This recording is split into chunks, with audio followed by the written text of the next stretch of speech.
What you're about to hear was the worst night of my life. I went out to a downtown club with my boyfriend and his friends on a Saturday night. My boyfriend and I hadn't been getting along for a while, and at some point in the club we had an argument. I didn't want to be there anymore, so I went outside and called an Uber to pick me up. It was raining that night, so I waited under the awning of a building nearby to the club. A white car pulled up in front of me and stopped. I walked over, and the woman driving rolled down the window. She said, "Uber?" And I said, "Yeah," and then her name. She said yes. So I got in the back seat. I asked, "How are you?" And I'm pretty sure she didn't answer. When I didn't hear a response to my question, I shot a glance up from my phone for a second. The woman had both hands firmly planted on the steering wheel. She was driving in a very stiff, upright position. She also had very curly hair and a somewhat darker skin complexion. She was driving down the street I usually took to get home, only she was going the opposite way. I didn't want to speak up and correct her just yet, because maybe she was taking a different route. The further we went away from my house, though, the more concerned and frustrated I got. Finally, I spoke up and told her she was going the wrong way. She said in a horrible, thick accent, something about how she was going to the highway instead. I knew for a fact the highway wasn't the quicker route, though. Then, my phone vibrated, and I looked down to see the notification from Uber. It said on my screen, "Meet Uber driver now." I opened up the app, and it said my Uber had just arrived at the point I was originally standing at, and that the car I was supposed to get in was a black Nissan. At this point, I started saying in a louder voice to the driver that she wasn't my Uber. I asked her to pull over and let me out, and when she didn't seem to acknowledge me, I started to actually yell and push at her seat. Even though the car was moving, I even tried opening the door, but the child lock was apparently on. After a little more yelling, she finally looked at me through the mirror, then pulled off to the side. The door clicked unlocked, and I got out of the car and walked away from it. My actual Uber driver was calling me, and I picked up, apologizing, asking him to come to my current location. He said he'd be right over, and 5 minutes later, the car pulled up. When I got in the car, I explained everything to him, and he stopped the car, looked at me, and told me I'd just escaped a sex trafficking trap. There had been reports of multiple fake Ubers going around trying to trick unsuspecting victims into getting into the car to lure them to unknown locations. It was apparently part of a sex trafficking ring, and the drivers were usually female to appear less intimidating to the female victims. I just want to stress to everyone to make sure the car you're getting into is actually your Uber.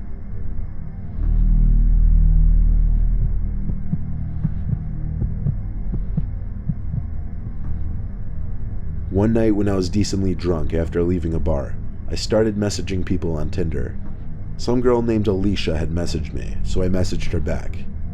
She answered almost immediately, asking what I was doing that night. I said I was just leaving a bar looking for someone to hang out with. She wrote back, "You should come over and smoke." I said, "Yeah, send me your address." She sent back her address promptly. It seemed like the quickest, easiest, most ideal Tinder match a guy could ask for on a Saturday night. I called for an Uber to drop me off at that address. The driver pulled up in his Honda, and I got in the front seat. Usually I would get in the back seat, but I was decently drunk and feeling extra social. The driver seemed cool. I was honest with him about where I was going, telling him I was about to meet a girl from Tinder. He laughed and said nice, and started going on about his stories meeting girls as an Uber driver and such. On the way there, I asked Alicia for her number, and she gave it to me. I started texting her, and she gave normal answers. When we got to the house, the driver said the house seemed familiar to him. Had to admit it did look a little sketchy since there were no cars in the driveway and the lights were off. He told me to be careful. I thanked him and said goodbye, and he drove away down the block and stopped near the end, I'm guessing setting up his next ride. I walked up to the house and tried to ring the bell, but I didn't hear a bell from the inside, so I knocked on the door. Then I tried calling Alicia. It went to voicemail after one ring, but she texted me right after saying it's open, come inside. Then there was a knock at the window, which almost gave me a heart attack. I looked at the window, and even though there were no lights on inside, I saw the blind was slightly lifted, and someone was waving their hand on the other side of the window. Before I tried the door, a number not saved on my phone started calling me. I assumed it was Alicia, so I picked up. But instead of hearing the voice of a girl, I heard the familiar voice of my Uber driver.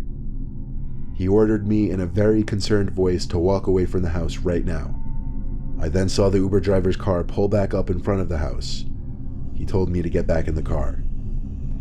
I hung up the phone and listened to him. As soon as I got in the car, he drove away from the house and told me that the house was vacant. In just the previous month, someone had been lured into that house, robbed, and murdered. It was a story that likely could have been similar to my own had I stepped into that house. It was a lot for me to take in, but I thanked that Uber driver the best I could, and even took his number because he was so cool and I couldn't appreciate him enough. The next morning when I was sober, this was even more disturbing to think about.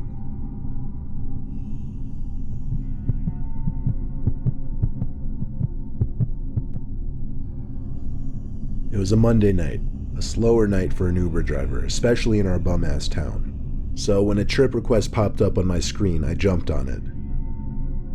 I was picking up a guy named John. I drove across the neighborhood to a corner liquor store that was closed at this hour. There were two young guys waiting on the corner, and when I pulled up to the curb, they got in the car. I confirmed John's name to make sure he was who I was picking up.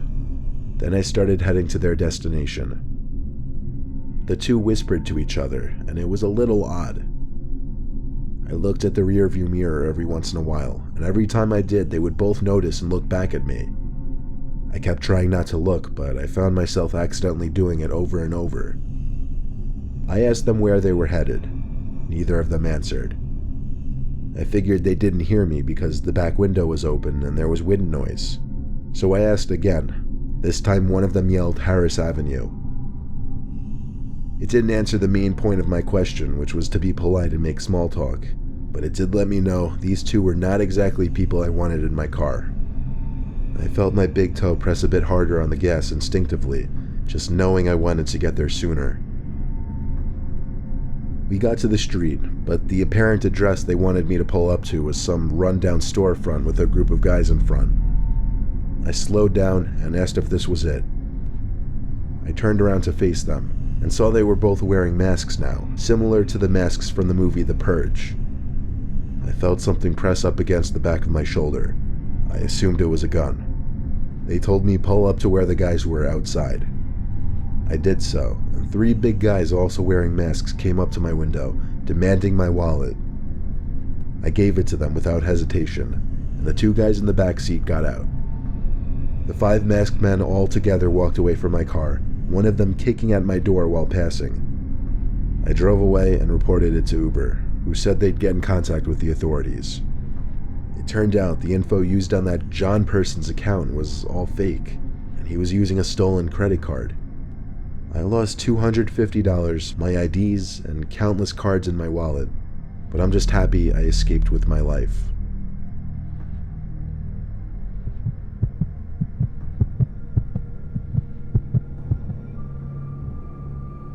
After leaving a friend's Super Bowl party, I called an Uber to drive me home. When I got in the Uber, there was a guy in a baseball hat sitting in the back seat. I didn't say anything to acknowledge it, I just said hi to the driver. I figured I must have called an Uber pool instead of just a regular Uber. I didn't care though.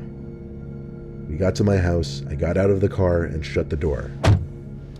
I heard a second door shut on the other side though.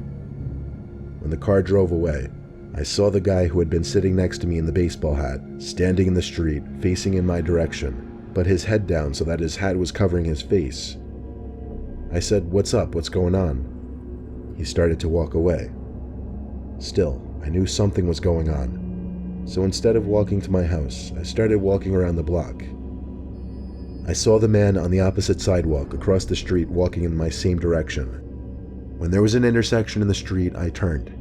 When I saw he did the same thing, I ran. When I saw he started to run too, the adrenaline kicked in, and I sprinted faster than I'd ever ran in my life. I ran faster than him, and when I made it to my house, I ran to the backyard before he could possibly see where I went. Then I went into the house. I called the Uber driver at once, and he told me the guy next to me said he knew the next guy the Uber driver would be picking up, which ended up being me. The driver had his info, so he said he would report the guy. I don't know what happened because I never called or texted the Uber driver again. I also don't know why exactly that guy would be targeting people getting out of Ubers, but it definitely taught me to be more cautious with Uber rides.